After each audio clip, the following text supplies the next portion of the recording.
Okay, how about in Australia?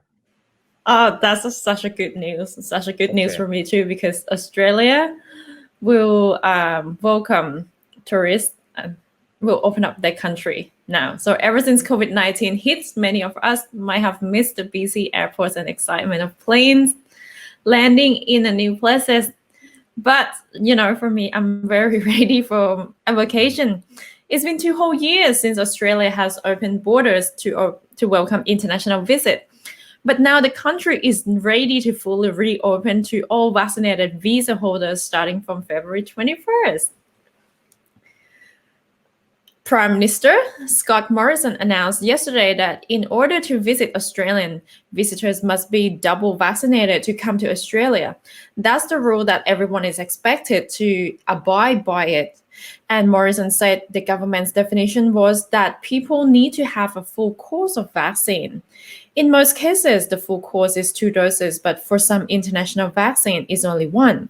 For example, the Johnson & Johnson vaccine. He made it clear with a reference to the recent saga of the Novak Djokovic that even if people had the correct visa to enter Australia, if they were not fully vaccinated or had an exemption, they were allowed to enter, but unvaccinated travelers would still need to apply for a travel exemption to come to Australia and have to undergo hotel quarantine if they were granted permission to enter the country.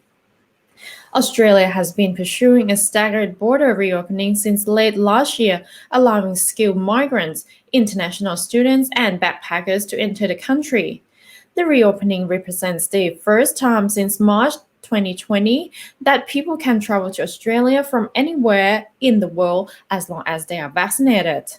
The tourism industry welcomed the decision, which comes 3 months before Morrison is due to face an election.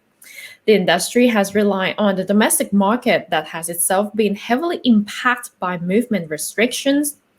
As for Qantas chief executive Alan Joyce said that the announcement meant Australia was finally back open for business.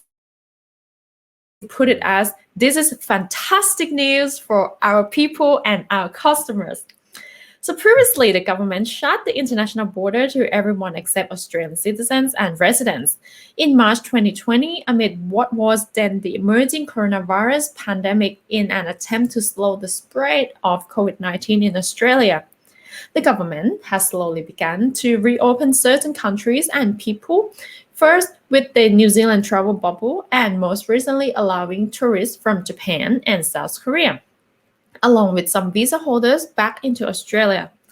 In Australia, around 2.4 million cases have been recorded in the country since the first Omicron case was detected in Australia in November.